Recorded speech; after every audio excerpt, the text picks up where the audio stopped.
Én abban hiszek, hogyha egy kicsit közelebb kerülünk a Földhöz, akkor nagyon sok mindenhez más, hogy viszonyulnánk.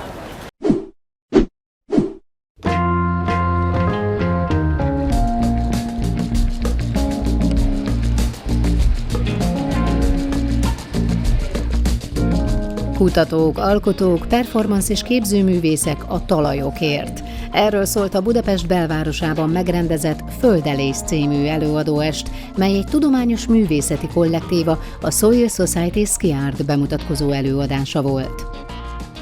A talaj van a fókuszban, és ebbe lehetőség szerint bevonok más alkotókat is, akiknek van valamiféle kapcsolata a talajjal.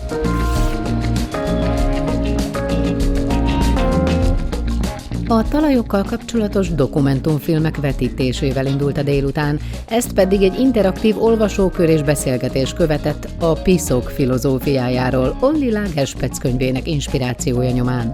A gondolatébresztő szövegrészleteket agyagformába dolgozták az alkotók. Összeraktuk a szövegeket ilyen kis formákban, és a résztvevőkkel pedig azt szerettük volna megteremteni, hogy legyen egyfajta gondolkodás. Anélkül, hogy bárki olvasta volna ezt a könyvet. Abban az értelemben relatív a kosz, hogy most ez az agyag egy félig rendezett állapotban van. Szántunk arra időt, hogy gondoljuk át azokat a szövegrészleteket, amik így kibontakoztak ugye a labdákból, vagy ezekből a kis formákból. Ahhoz, hogy valaki olvasni tudjon, hogy szét kellett morzsolni, szét kellett ugye tapicskolni, vagy nem is tudom, így darabokra szedni valamilyen technikával.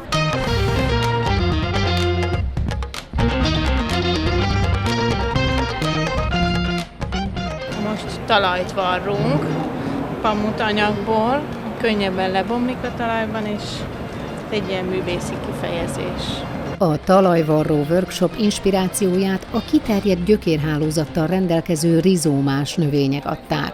A gyökerek, mint öltések, a városi ember és a föld kapcsolatát hozzák közelebb egymáshoz. Főleg a tarackbúza, ami egyébként egy nagyon szívós növény, és így behálózza a talajt, hogy teljesen olyan, mint az öltések, mint a varrás. Ezek az élmények, amikor nem kell sietni, ezek adják általában ezeket az ötleteket, ezek inspirálnak. A városi talajok szerepe sokrétű. Életteret ad a növényeknek, melyek rekreációs szerepük révén szolgálják a városlakókat. Számos funkciója mellett szerepe van a csapadékvíz elvezetésben és a nyári forróság csökkentésében is. Nagyon fontos a városi talajoknál, hogy azért ne legyen szemetes, mert akkor romlik a minősége, és kevésbé marad meg rajta a fű, minden lágyszárú növény. Hogyha minél kevesebb felületet fedünk le, és nagyobb teret engedünk neki, akkor több növény tud itt megmaradni, és oxigénnel ellátni a várost. Attól függ az, hogy mennyire egészségesek a növények, vagy mennyire jó a talajunk.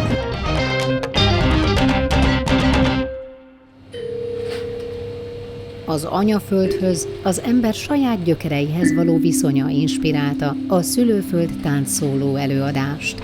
A kortárs táncművész interaktív előadásának fókuszában természetesen a talaj állt, melyet zenei improvizáció kísért.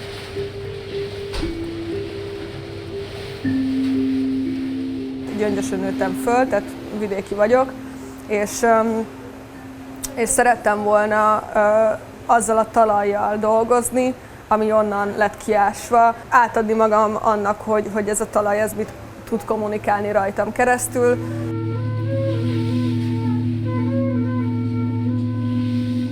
Egy másik nagyon fontos aspektusa ennek a munkának az a nőiesség, vagy a saját nemiségemnek az eredetét is kutatom azáltal, hogy a talajjal dolgozom.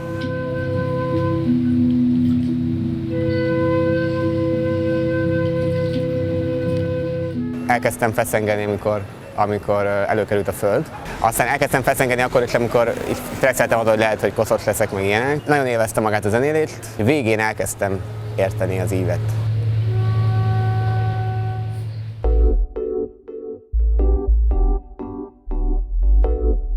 A Chocolate Brown című videóinstalláció egy disztópikus kísérlet a talaj regenerálására a médiaművészet kifejező eszközeivel. Ahogyan mi emberek sokan beállunk vagy befekszünk a szoláriumba azért, hogy barnább legyen a bőrünk, ugyanúgy a talajoknál is a minél barnább szín jelenti a pozitívabb tulajdonságokat. Mindenkinek ez azt gondolom, hogy egy érdekes dolog, amihez saját interpretációt tud fűzni. Az előadás sorozat végén a talajlakó élőlények, mikróbák mozgása által inspirált aerobik és egy különleges talajvédelmi karaoke színesítette az estet. A művészek talajhoz fűződő előadásaival a jövőben számos helyszínen találkozhatnak az érdeklődők.